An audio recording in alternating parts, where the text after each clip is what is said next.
Fala pessoal, muito boa noite, seja muito bem-vindo a mais um BMC Talks, o nosso programa semanal aqui na BMC News, onde a gente conversa com os principais gestores, estrategistas, empreendedores do Brasil.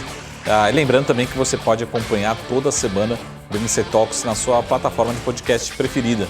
Você pode acessar, só procurar lá BMC Talks com Marcos Saravalli e também mande nome de sugestões aqui. E hoje a gente vai continuar sempre falando aqui sobre investimentos, oportunidades, estratégia, mas também conhecer um pouco mais sobre os empreendedores, as formas de atuação, enfim, falar um pouquinho de expectativas. Hoje a gente está aqui com um time da Galápagos Capital, com o Bruno Carvalho, que é da Galápagos. Vamos ver se ele já está aqui para a gente conversar. Boa noite, Bruno, tudo bom? Boa noite, Marcos, tudo bem? Tá me ouvindo bem? Então, tudo ótimo. Tô bem melhor agora com a sua chegada por aqui.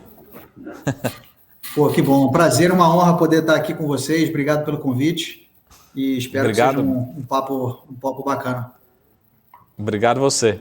Ô Bruno, sempre aqui no BMC Talks, antes de a gente começar a falar sobre estratégia, investimentos, gestão, expectativas, enfim, falar um pouco sobre produtos, enfim, tem bastante assunto para falar hoje. Mas antes eu sempre gosto de conhecer um pouco das histórias das pessoas que constroem as empresas, a Galápagos, enfim, falar um pouco sobre a história de empreendedorismo também, você como um sócio da companhia, da Asset. Então, eu queria falar um pouquinho sobre como é que o Bruno também chegou até aqui, um pouco da história, de formação, por onde passou, enfim, a construção, desafios também do próprio empreendedorismo. Depois a gente começa a falar um pouquinho da Galápagos, da gestão, enfim, de expectativas, da gestão como um todo. Tá ótimo. Bom, eu sou formado em administração, com MBA em finanças, aqui no Brasil. Eu estou no mercado financeiro há 26 anos, acho que isso fala um pouquinho da idade, né? Já estou há bastante tempo. E desses 26 anos, eu diria que metade dele, os últimos os 13 principais anos meus, eu passei pelo Banco Pactual e UBS Pactual, né? Então foram 13 anos ali de muita experiência, o banco desde 1995, quando eu entrei. Enfim, passei por diversas áreas do banco, liderei várias áreas ao longo desses 13 anos. Quando houve a recompra do BTG em 2009, eu acabei saindo do banco e me juntei ao Goldman Sachs, que estava abrindo aqui no Brasil, né? A chance de poder montar toda uma estrutura aqui no Brasil. Então, fiquei praticamente mais 3 anos na Goldman Sachs, ajudando a montar algumas áreas de negócio na parte de Prime Services. E saí da Goldman logo depois, a convite de alguns ex-sócios meus do Pactual, para que a gente pudesse ter, eu diria que foi a minha grande experiência do lado do empreendedorismo, né? Uma oportunidade de montar um grupo financeiro, um banco do zero. Foi quando nós decidimos montar o Grupo Brasil Plural, e eu acabei saindo da Goldman para empreender do zero, né? Então, montamos o Grupo Plural, eu fiquei lá durante muitos anos, também liderando algumas áreas, seja o Asset Management, na parte de Wealth Management.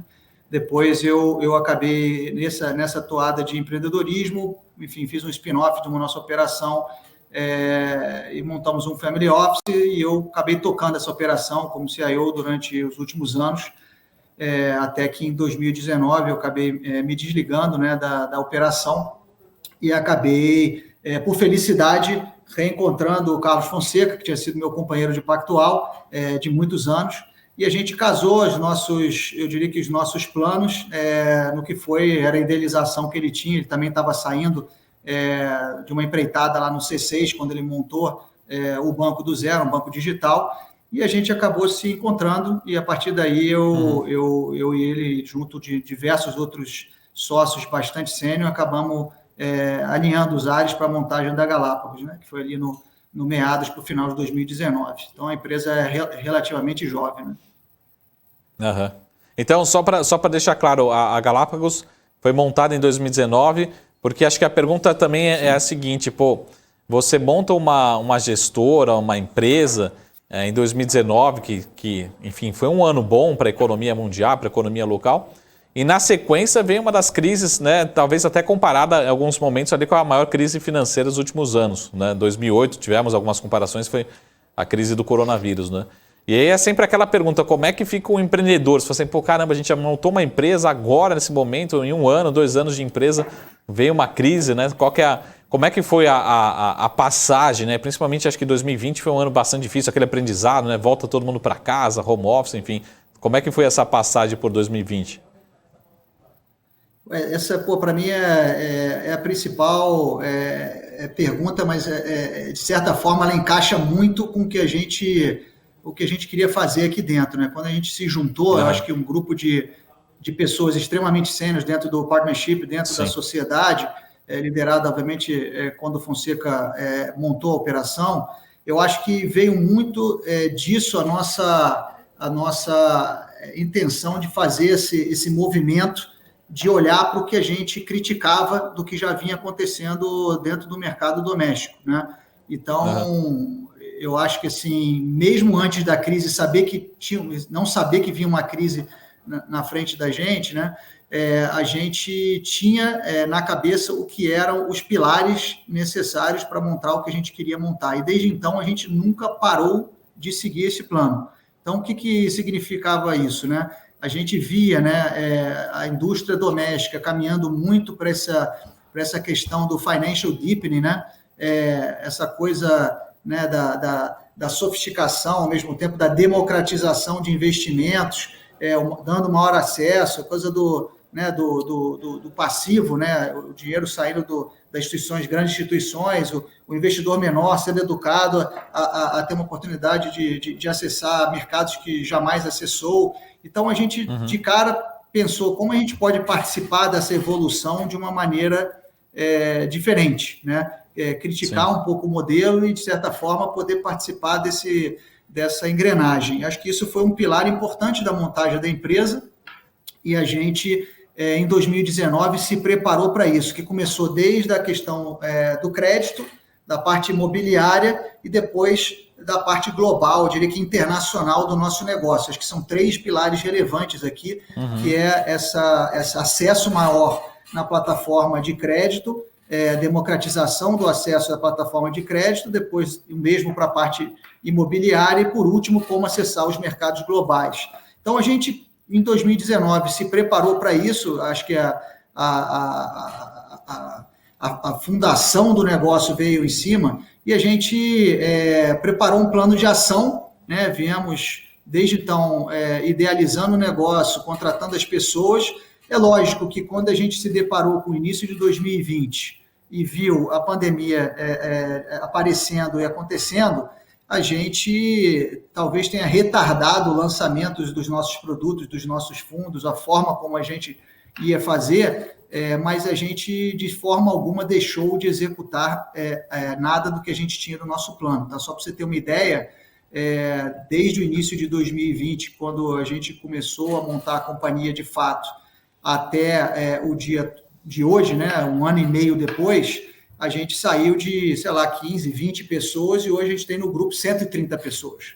Né? E ao longo desse período inteiro a gente veio investindo, a gente se comprometeu a contratar todas as pessoas que a gente queria, fizemos um trabalho intenso de identificação de talentos e de atração de pessoas que pudessem participar conosco de toda essa idealização que a gente teve, que era participar da evolução, do que a gente fala aqui muito da evolução e descorrelação do que a gente vê nos mercados domésticos / internacionais.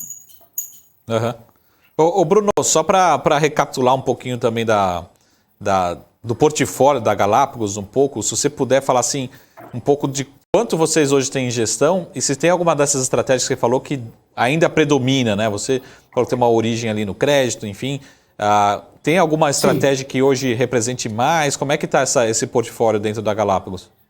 Tá, a gente divide a empresa hoje na parte de gestão de recursos, eu diria que em 2 grandes pilares, tá? Você tem o pilar de estruturados de crédito, né? Que legal, a gente identificou uma forma que a gente pudesse, não só como investidores, né, nosso capital proprietário, assim como uma fórmula de dar acesso aos nossos clientes, nossos parceiros, ao que a gente identifica como oportunidades, a gente identificou e executou um plano dentro do segmento de crédito estruturado através dos veículos de FDICs, tá? Que a gente acha que é uma classe que vem se desenvolvendo, vem mostrando bastante forte e que consegue emular uma estrutura de alavancagem super interessante do ponto de vista de níveis de risco que você tem como investidor, né? Sendo a nossa visão de alocador de patrimônio, né, próprio e de risco, o principal, ou seja, a gente é o investidor que tem o maior risco dentro dessa estrutura. Por que isso? Porque a gente, quando a gente olhou para o mercado de capitais, a vida inteira na nossa experiência pregressa, né, a gente sempre olha assim, o que é bom em crédito geralmente está no balanço dos bancos, né? O balanço carrega grande parte dessas boas operações de crédito nas empresas, seja o middle market, seja as empresas high grade, etc. E geralmente tem um layer, né? Quando a operação ela é menos boa, o banco tende a colocar isso dentro de uma estrutura, seja o seu próprio asset management, seja a sua área de wealth. E aí, a partir disso, você faz um layer até isso chegar no mercado de fato, né? O que são as outras gestoras, o que pode comprar, o mercado de capitais, as ofertas públicas. A gente viu um espaço e percebeu, através dessa nossa origem, a identidade que a gente tem de poder originar, né, essas operações e poder investir nelas. Ou seja, é um viés de ir beber na fonte, né? Então, a estrutura nossa de crédito, ela é hoje muito voltada para isso, né? A gente montou uma plataforma e a gente identificou quais as classes que a gente gostaria de atuar, que a gente também vê os bancos um pouco mais menos ágeis nesse sentido, ou são classes que têm uma dificuldade de acesso maior do lado deles, né? E a gente resolveu atuar com um certo grau de inovação dentro dessas classes, né? Eu vou dar um exemplo para você. Assim, são várias as esteiras que a gente criou nesse lado dos FDICs e de acesso a crédito, mas uma delas que tem sido muito falada é o home equity, né? Que é um segmento relativamente novo no Brasil. O financiamento imobiliário é conhecido, vem se desenvolvendo, mas isso é aquele imóvel tradicional, com lastro de garantia do primeiro imóvel, financiamento imobiliário ligado à Caixa Econômica, aos grandes bancos. A gente está desenvolvendo e atuando dentro do home equity, que é o segundo, né, o imóvel quitado, né, aquele imóvel que você tem já dentro do seu portfólio, como um imóvel que já passou por essa característica de financiamento, está quitado, e você pode usar ele, que está livre, desembaraçado, para garantir uma nova operação de crédito, né? Essa é a tendência do segmento de home equity. Então, a gente passou a atuar nesse segmento e ajudar a democratizar o acesso a quem precisa de um crédito mais barato, numa condição melhor, dando uma garantia super forte por trás, né? Até porque a legislação também ajudou muito a gente desenvolver esse novo segmento. Então, a gente gosta dessa classe e acho que vem se desenvolvendo, o Banco Central vem ajudando a desenvolver e a gente quer ser um participante ativo disso. Outra classe que vem se desenvolvendo, no mercado fala muito de venture capital, né? Venture capital, as novas empresas aí que estão disruptando os mercados, mas se fala muito de venture capital na figura do equity, né? O empreendedor vai lá, monta empresa, consegue desenvolver um trabalho, começa a crescer, precisa de capital, que ele vai lá, ele vende um pedaço da empresa, faz um Series A, faz um Series B, começa a organizar o negócio, a empresa vai se preparando. A gente não sabe, nem quer fazer venture capital, porém, a gente sabe estruturar operações de crédito e a gente entende que muitas vezes existe uma dor do empresário de ser diluído ou vender a operação para captar numa circunstância que ele não gostaria, mas ele precisa, né, porque ele está crescendo num ritmo muito forte, e a gente, na verdade, montou uma estrutura para emprestar dinheiro para essas empresas. A gente sabe que o banco não vai emprestar, porque essa empresa, muitas vezes, ela não está organizada, ela não tem um balanço auditado, ela ainda está constituindo garantias, ela está num grau de informalidade. Então, a gente vai e ajuda essa empresa, ajudando a financiar, ajudando a catalisar esse movimento de crescimento, para que ela se prepare aí sim para um movimento de equity mais na frente, numa diluição que possa fazer muito mais sentido. Então, a gente tem contribuído para vários empreendedores, várias empresas nesse sentido. Então, é super interessante, é um segmento que é muito desenvolvido nos Estados Unidos, assim como o home equity, né? É um segmento extremamente maduro nos Estados Unidos e no mercado desenvolvido, e a gente acredita que aqui no Brasil ainda é embrionário, né? E a gente gosta de poder acessar esse tipo de operação que tem muita garantia, tem muita capacidade de pagamento, o que faz também trazer uma proteção do lado do investidor quando você pensa nas oportunidades. Então, tem para você 2 exemplos, mas existe agronegócio, a gente tem no segmento de legal assets, a gente tem o segmento de cadeia de fornecedores. Então, a gente montou todo esse arcabouço, que eu digo que é o acesso e democratização na parte do crédito, e a gente utiliza os FDICs para nos ajudar a exercer. Depois, do outro lado, a gente tem a parte dos fundos líquidos, né? Nos fundos líquidos, a gente tem uma espécie de uma dobradinha com essa nossa especialização da originação e da identificação do crédito. A gente vê muita oportunidade nesse sentido. Então, temos veículos que têm acesso não só ao que a gente faz de crédito aqui dentro da casa, nessa ponta de originação, mas também a gente olha muito para o que o mercado também desenvolve e consegue acessar o que o mercado de capitais ou outras instituições em parceria montando e também capturando sinergias na parte de crédito, tanto no mercado doméstico quanto no mercado internacional. O mesmo se dá para o segmento imobiliário. A gente tem hoje uma plataforma de 3 fundos listados, que a gente entende que tem muita coisa para fazer. Esse mercado vem se desenvolvendo bastante.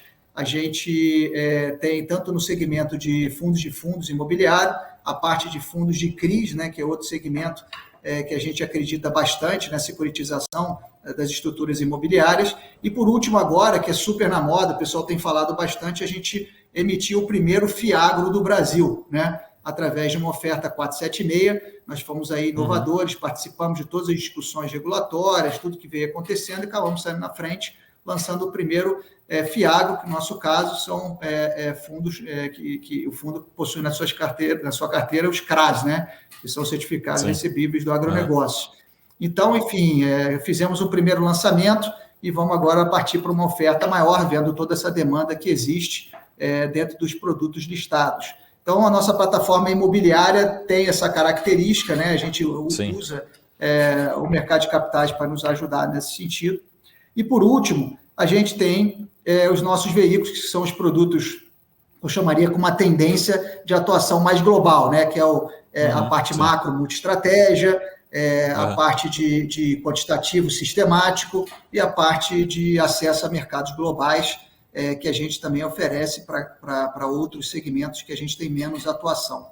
Então, é mais ou menos assim que a gente se organizou. É bastante coisa, são vários fundos que nasceram justamente ao longo desse período que você mencionou, né? 2020 foi um ano de plantar bastante e a gente, enfim, tem a chance de começar a colher, mas nós lançamos dentro da nossa plataforma vários desses veículos que a gente atua. Então, hoje a gente tem pouco mais de R$1 bilhão de reais sob nossa gestão, subdividido, aí eu diria que 40% está dentro da estrutura dos FDICs e 60% subdividido entre a parte imobiliária e os demais fundos de crédito sistemático, internacional e multiestratégia.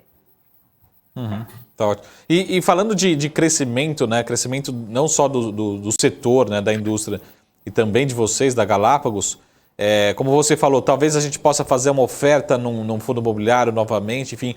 Quais são os próximos passos? Se você fala, a gente acha que é uma casa de 5 bi em 5 anos, enfim, qual que é o próximo passo de crescimento? Já tem uma linha que deve ir para a roadshow, enfim, para a estrada, para a próxima captação? Olha, essa é uma ótima pergunta. A gente, para te dar um parâmetro que a gente brinca aqui, a gente não fez uma companhia do tamanho da nossa, né, para a gente olhar para uma corrida de 100 metros. Né? A gente aqui se preparou para uma ultramaratona. Né? Então, a gente é extremamente paciente. A gente nasceu no meio de uma pandemia, nascemos diante de um desafio enorme, onde o Brasil estava vindo para um cenário de juro quase zero. A gente jamais pensou isso na história, né, do nosso país. O desafio de você democratizar acesso ao investimento, do investidor olhar e enxergar essa dinâmica. E, no mesmo momento, a gente também pensou em mudar, e evoluir, e trazer coisas diferentes. Né? Então, assim, a gente tem uma casa extremamente voltada para pessoas. Então, a gente criou que temos um time muito forte E é lógico que o crescimento é extremamente importante para a gente. Eu acho que agora, no ano de 2021, a gente preparou a casa, né? Vários dos nossos fundos começaram a fazer 1 ano, outros fundos vão fazer 1 ano. A gente começou a listar via 476 algumas ofertas. Vamos agora partir para as ofertas 400, que é quanto que o público, de fato, tem acesso. Então, eu acho que nós estamos plantando e semeando o que eu acredito ser os próximos anos aí de bastante crescimento.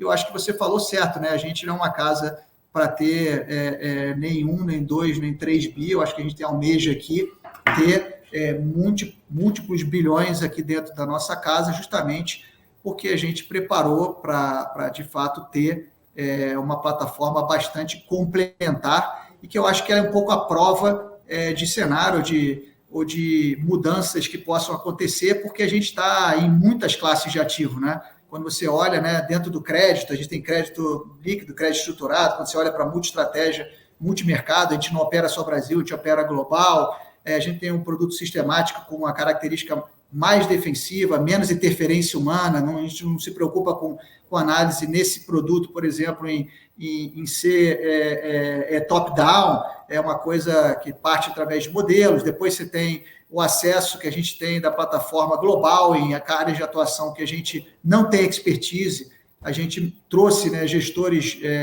de boutique lá de fora fazendo parte do portfólio. Então, a gente hoje acredita que montou um arcabouço bastante interessante para fazer frente à realidade que a gente enxerga dos mercados. Vão ter desafios, como esse ano está sendo, ano que vem provavelmente tem outros desafios, e a gente acredita que os nossos produtos vão conseguir surfar bem essa dinâmica. Então, eu diria que para você, a tendência nossa é de grandes expectativas. Você conhece disso melhor do que eu, conhecendo bastante a indústria de fundos, que o tempo é o maior aliado, né? Quanto mais você passa o tempo, mais você entrega, mais os resultados aparecem.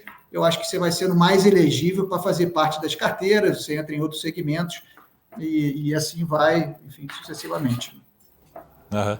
Ô Bruno, como é que foi, olhando um pouquinho para trás, assim, comparar 2020 com 2021, agora, esse momento que a gente está gravando esse programa, como é que foi no segmento de FDIC, de crédito, enfim, tradicional? Porque a gente tem bastante informação pública, né, de ações, a gente sabe, pô, essa ação caiu, essa ação subiu, enfim. Mas como é que foram os desafios ali de FDIC, enfim, nessa parte de crédito no ano 2020 e como é que está hoje, né? Como é que mudança? A gente fala de... A gente tem, de certa forma, entre aspas, aqui, menos informações, então acho que é bacana falar como é que foi a rotina ali, principalmente no ano passado, né? Não, foi uma experiência muito boa. Primeiro porque a gente estava em fase de formação de carteira, né? Então, nesse momento, a gente pôde ser muito mais criterioso, né? No momento que se tinha muita restrição de crédito, né? Muito medo de tudo que aconteceu. Por outro lado, muita necessidade, né? Quantas empresas viram a sua situação, né? Suas receitas indo para quase zero, a dúvida se os seus negócios iam perpetuar. Então, a gente sempre teve ali, né? A gente não parou, foi o que eu te falei, a gente não parou de fazer nada do que a gente se pressupôs a fazer desde o início. Muito pelo contrário, a gente viu nisso uma oportunidade. Então, de calibrar todas as áreas que a gente atua através, enfim, de pequenos ajustes, né? Seja no tamanho da operação, seja no prazo da operação, seja no tamanho do spread, sem, obviamente, prejudicar o empresário do outro lado, sabendo daquele movimento.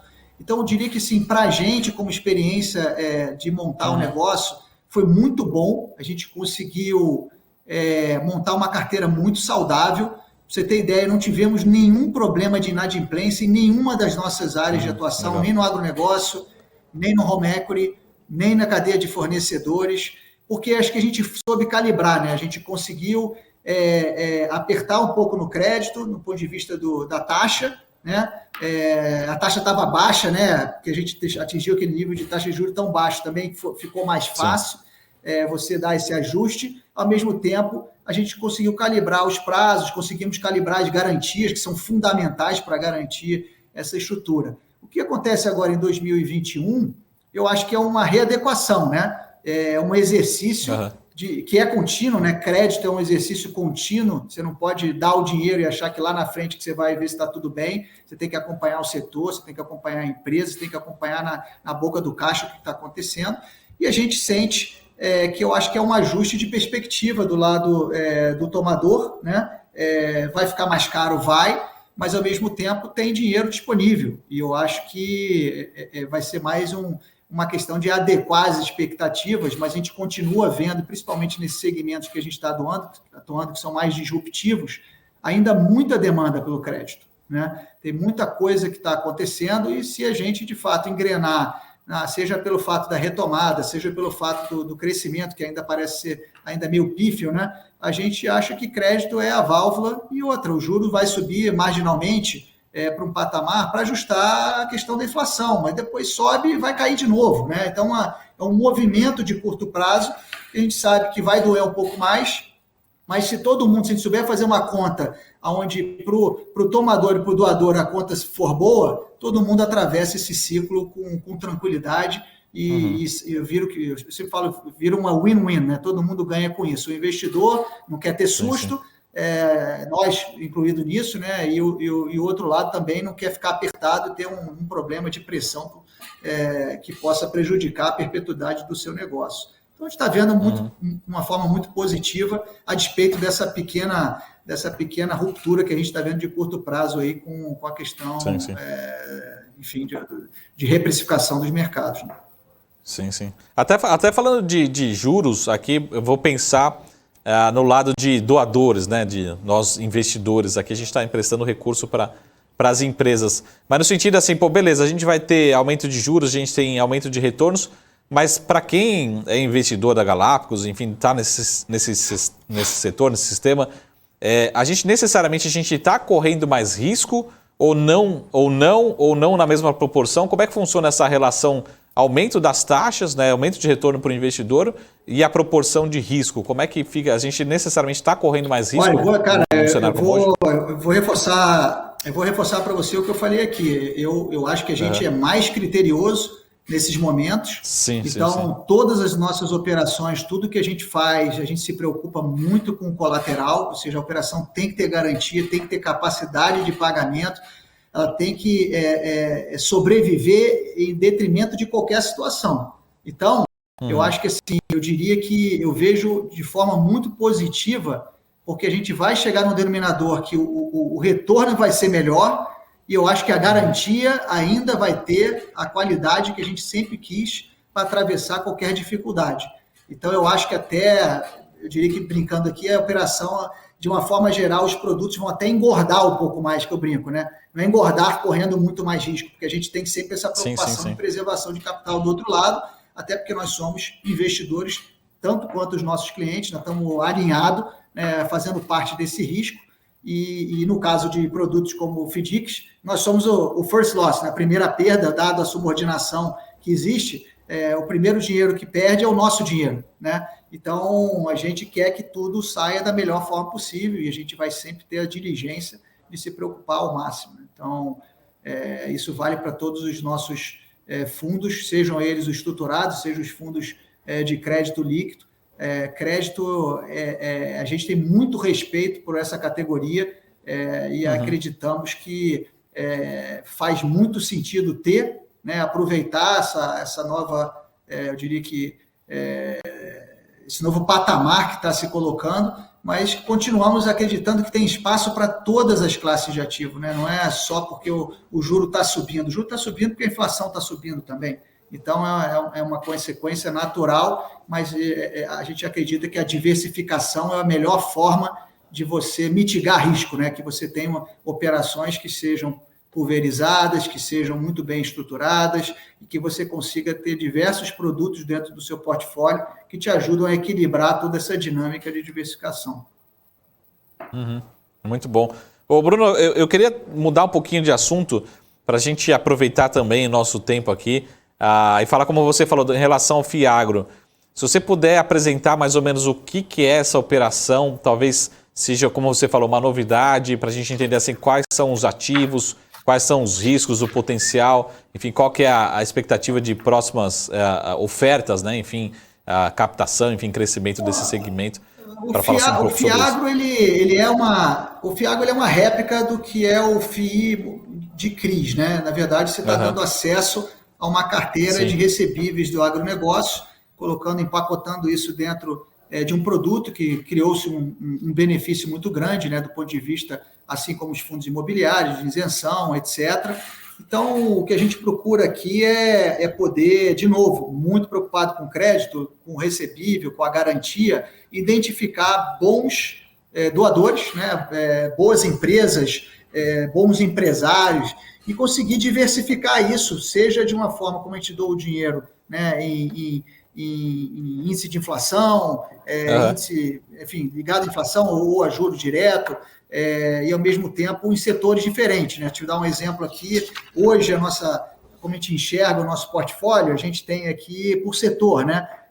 A gente tem uma parcela de grãos, uma parcela de laranja, uma parcela de cana-de-açúcar, uma parcela de proteína. Então, a gente tem uma diversificação que é não só setorial entre as diversas áreas do agronegócio, mas também temos uma diversificação geográfica, né? O Brasil é o país do agro, né? Então, você tem toda uma questão de que áreas que você consegue capturar cada um desses setores de uma forma melhor. Então, eu diria que assim, eu posso falar pouco do produto por conta dessa nossa dinâmica de estar buscando uma nova oferta, mas a gente está muito bem calibrado, muito bem diversificado. A ideia é ter uma carteira bem pulverizada, que você consiga capturar a diversificação em todas essas esferas que eu mencionei, ao mesmo tempo aproveitar essa dinâmica que a gente tem hoje do juros subindo, a inflação subindo, e ter um componente de benefício de você ter uma operação que você vai estar lá, uma parte representativa atrelada à inflação mais uma taxa de juros e uma parcela CDI mais uma taxa de juros,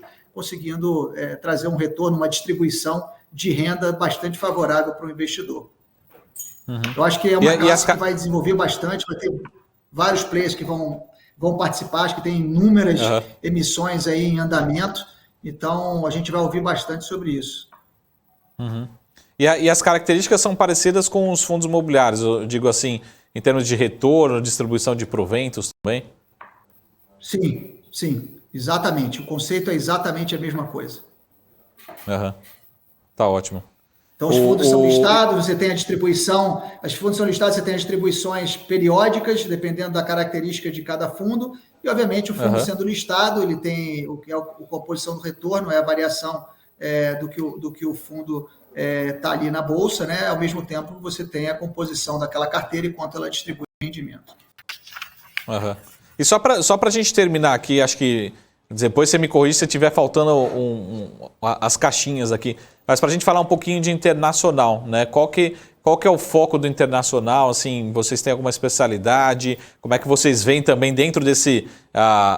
conversando pensando num portfólio de um investidor, né? Desde a parte ali de crédito, FDIC, né? Fundo imobiliário, também adicionando a parte internacional, fazendo acho que essa correlação meio que negativa, né? Essa diversificação do portfólio. Né? Não, ótimo. Eu acho muito importante, como eu te disse, a gente tem um pilar, né? E a gente nasceu com essa visão de mostrar a importância da internacionalização dentro dos nossos portfólios. Né? Eu acho que não é que o Brasil exauriu, né? Mas se você olha para o mercado de capitais aqui, dado o tamanho da nossa indústria, o tamanho da nossa liquidez, a gente tem um mercado de capitais relativamente, eu diria que pouco sofisticado ou limitado, né? O número de ações, o número de empresas disponíveis na Bolsa, essas empresas, qual o número de empresas disponíveis na categoria de crédito também, entre outros instrumentos, a gente acredita que a gente ainda tem muito caminho pela frente, acho que tem, enfim, um trabalho belíssimo sendo feito por vários entes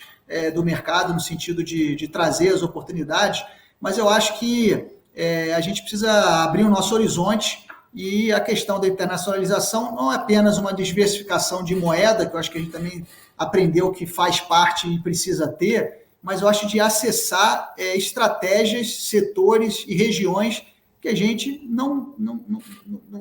não tem acesso aqui e que a gente tem uma capacidade de descorrelacionar bastante com o que a gente faz, né? Você tem, por exemplo, tem commodities no mundo inteiro, então tem uma correlação, o Brasil é um país de commodities, então você tem, né, você pode operar moedas que se tem a mesma correlação de moeda, com commodities e vice-versa, você tem empresas que são exportadoras, então, mas além disso, você tem diversos outros setores que a gente não tem nenhuma representatividade aqui no nosso mercado, né? No próprio setor de tecnologia mesmo, quantas coisas acontecem e estão transformando o mundo, e aqui na nossa bolsa, por exemplo, a gente tem pouquíssimas empresas, ou quase nenhuma empresa que realmente represente isso. Então, a internacionalização para a gente sempre foi algo muito importante. Primeiro, ser internacional hoje, ser global, é uma necessidade. O mundo é interconectado, né? O Brasil hoje sofre com qualquer coisa que acontece no mundo. E estamos sofrendo, né? Com China, estamos sofrendo com o que acontece nos Estados Unidos, vamos sofrer com o que acontece na Europa. Então, a gente está interligado e vai fazer parte desse ecossistema. Então, ser global também tem a importância de você olhar para o que faz e faz mudar, de certa forma, a dinâmica dos nossos investimentos. Então, a empresa nasceu com esse DNA. A gente tem aqui na nossa equipe um número de pessoas que é extremamente relevante, que tem não só a experiência, mas a vivência fora do Brasil. A gente tem americano, a gente tem latino aqui dentro, a gente tem, enfim, pessoas que passaram grande parte da sua carreira nos Estados Unidos e na Europa. Eu mesmo fico baseado nos Estados Unidos, tocando uma parte da empresa nos Estados Unidos. Então, a gente, desde o nosso início, na nossa fundação, como eu te disse, a gente vê a importância de ter o farol alto vindo de fora, entendendo o que acontece nas economias globais.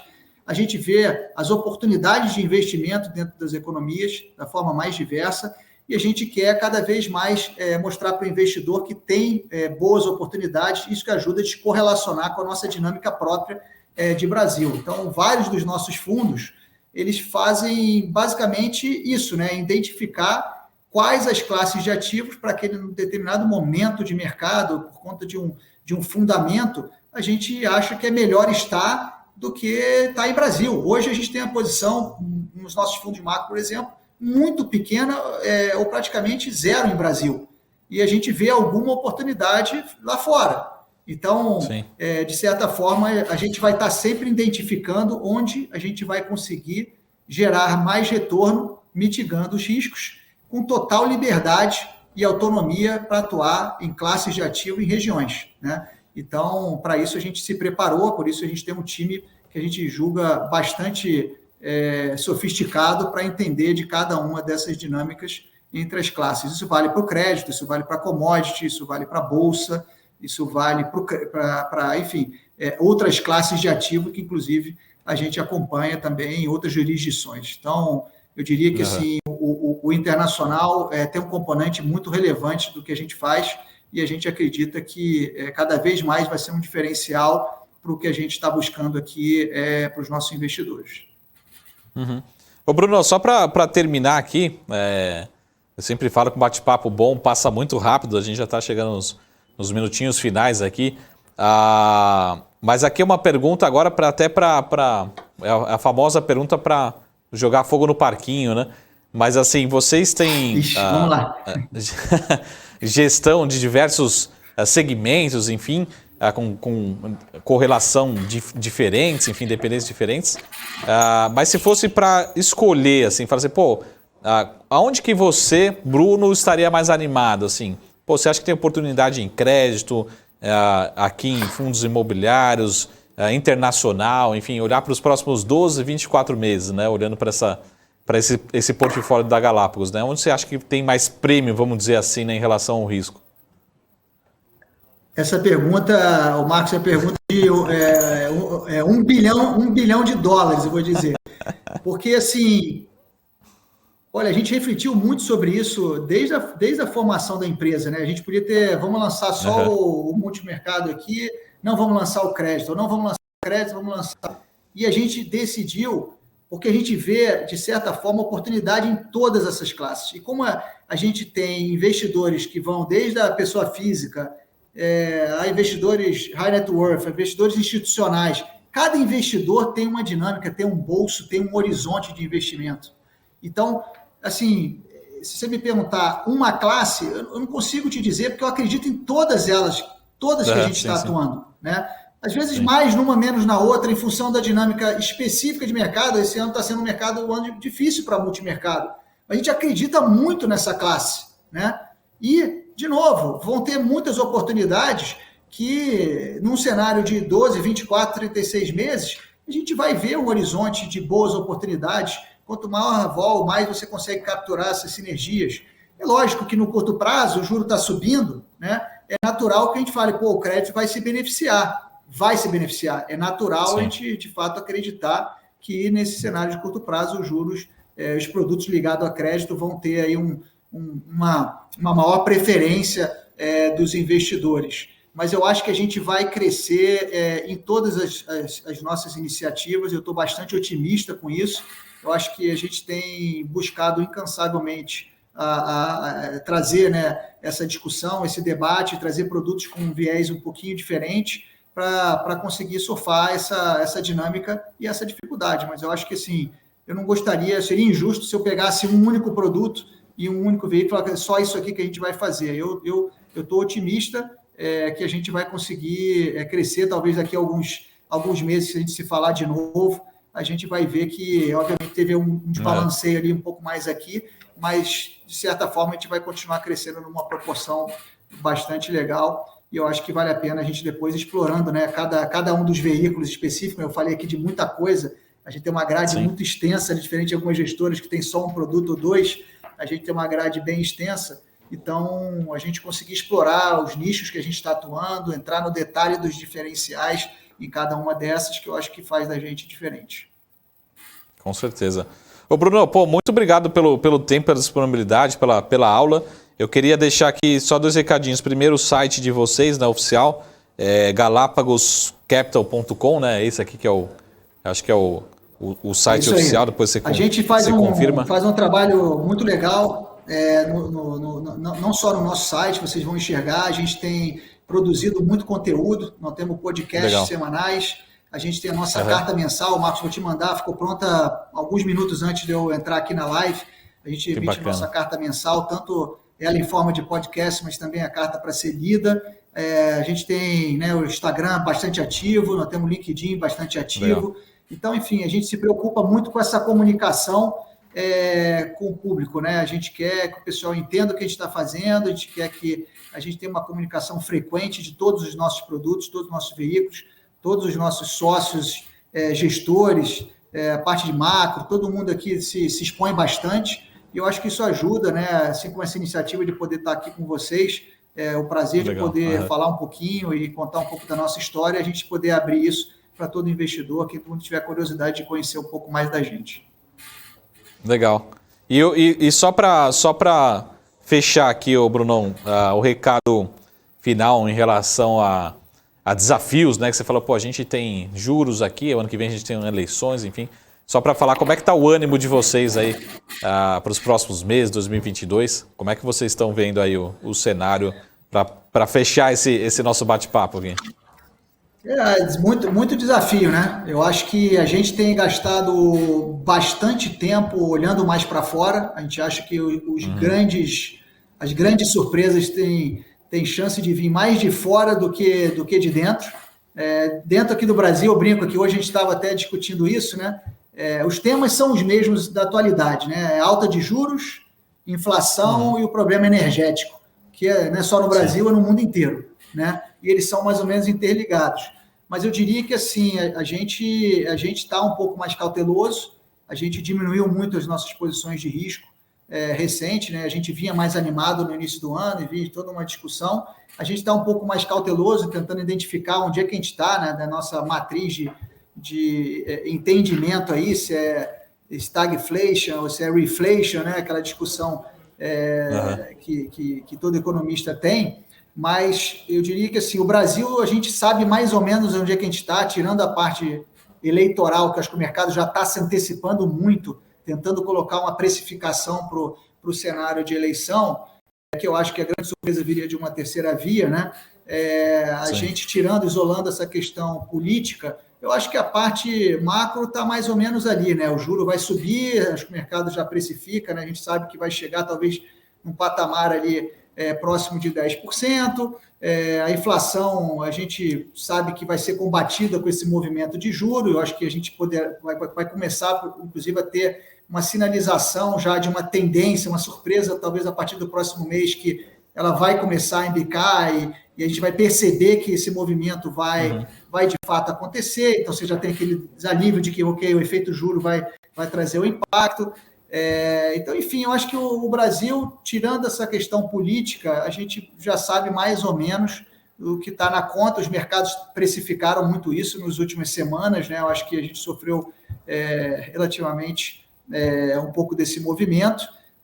Então, a gente está entrando 2022 muito de olho com o que vai acontecer lá fora, que eu acho que, de novo, está muito ligado com essa questão do crescimento, da inflação, da dinâmica de commodities, e eu acho que é o que a gente se preocupa, né, para entender que tipo de magnitude a gente pode ser impactado, porque, de novo, o Brasil não impacta o resto do mundo, mas o resto do mundo impacta o Brasil. Sim. E eu acho que é isso que a gente tem que estar preparado para entender quando é que as economias desenvolvidas vão começar a subir juros, quando é que a gente sente que essa questão das commodities começa a acentuar um pouco mais. Enfim, China é uma preocupação constante, então a gente acompanha de perto.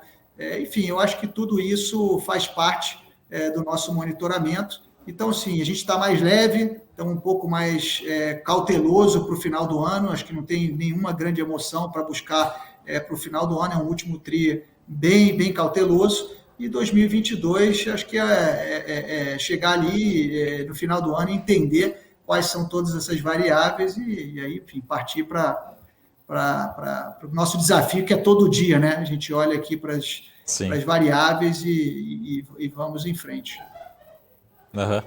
Muito bom. Ô Bruno, muito obrigado pelo tempo, pela disponibilidade, né? Lembrando aqui, galapagoscapital.com, né?